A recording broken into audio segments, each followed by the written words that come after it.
10ஆம் வகுப்பு கணிதம் அலகு 7 அளவியல் பயிற்சி 7.3 இரண்டாவது கணக்கு பார்க்கிறோம். நாதன் என்ற பொறியியல் மாணவர் ஓர் உருளையின் இரு புறமும் கூம்புகள் உள்ளவாறு மாதிரி ஒன்றை உருவாக்கினார். மாதிரியின் நீளம் 12 சென்டிமீட்டர் மற்றும் விட்டம் 3 சென்டிமீட்டர் ஆகும். ஒவ்வொரு கூம்பின் உயரமும் 2 சென்டிமீட்டர் இருக்குமானால் நாதன் உருவாக்கிய மாதிரியின் கன அளவை காண்கன்னு கேட்கப்பட்டிருக்கு. மாதிரியே வரைஞ்சுக்கலாம்.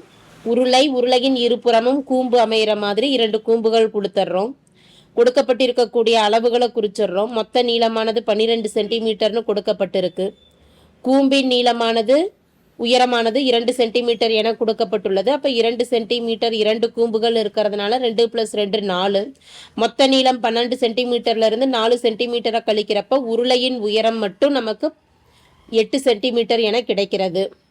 விட்டமானது 3 சென்டிமீட்டர் என கொடுக்கப்பட்டுள்ளது. உருளையின் விட்டமும் 3 சென்டிமீட்டர் தான், கூம்பின் விட்டமும் 3 சென்டிமீட்டர் தான். விட்டத்தில் பாதி ஆரத்தின் மதிப்பானது 3/2 சென்டிமீட்டர்னு குறிப்பிட்டுக்கிறோம். இப்போ இந்த மதிப்புகள் எல்லாம் எடுத்து எழுதிக்கலாம். என்னென்ன வடிவங்கள் இங்கே இருக்கு? உருளை வடிவம். உருளையின் விட்டமானது 3 சென்டிமீட்டர் என கொடுக்கப்பட்டுள்ளது. ஆரம் r = 3/2 சென்டிமீட்டர். உருளையின் உயரம் மதிப்பு, உருளையின் உயரமும் இருக்கு, கூம்பின் உயரமும் இருக்கிறதுனால உயரத்தை h1ன்னு எடுத்துக்கலாம். உருளையில் h1ஓட மதிப்பு 12 - 4 எனும் பொழுது 8 சென்டிமீட்டர். 2 கூம்பின் உயரத்தையும் அதிலிருந்து கழிச்சுக்கிறோம். அடுத்து கூம்பு வடிவத்தை எடுக்கிறோம். கூம்பு வடிவத்தில் ஆரம், 2 ஆரங்களும் சமமாக இருக்கிறதுனால ஆரம் r = 3/2 சென்டிமீட்டர். கூம்பின் உயரம் கேள்வியில் தெளிவாக கொடுக்கப்பட்டிருக்கு. உருளையின் உயரத்தை h1ன்னு எடுத்தது போல கூம்பின் உயரத்தை h2ன்னு எடுத்துக்கலாம். 2 சென்டிமீட்டர்.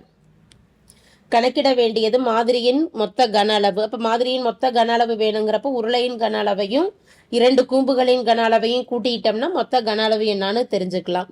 நாதன் உருவாக்கிய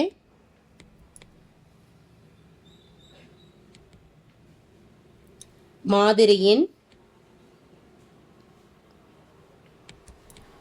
கன அளவு எதை கணக்கிடலாம்? உருளையின் கன அளவு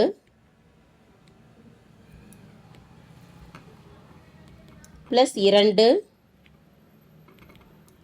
கூம்புகளின் கன அளவும் கணக்கிட்டு 2 மதிப்புகளையும் கூட்டிக்கலாம். மொத்த கன அளவு என்னன்னு தெரிஞ்சுக்கலாம். உருளையின் கன அளவுக்கு உண்டான சூத்திரம் πr²h. உருளையின் உயரத்தை h1ன்னு எடுத்ததுனால h1ன்னு கொடுத்துக்கிறோம். 2 கூம்புகள், அப்போ 2 பெருக்கல் கூம்பின் கன அளவு 1/3 πr²h. கூம்பின் உயரத்தை h2ன்னு எடுத்துருக்கிறோம், h2ன்னு கொடுத்துட்றோம். 2 மதிப்புகள்லையும் 2 சூத்திரத்திலையும் πr² பொதுவாக இருக்குது. πr² வெளியில் எடுத்துடுறோம். மீதி ஃபர்ஸ்ட் ப்ராக்கெட்டில் h1ன்னு இருக்குது, ரெண்டாவது ப்ராக்கெட்டில் 2/3 எழுதிடலாம். πr² எடுத்துட்டோம், ஒரு h2 இருக்குது. கன அளவு கணக்கிடுறதுனால இங்கே சூத்திரத்தில் கன அலகுகள்னு எழுதிக்கலாம். ஒன்னொன்றுக்கும் மதிப்புகளை பிரதியிடுவோம். பைக்கு 22/7, r² எனும் பொழுது r பெருக்கல் r.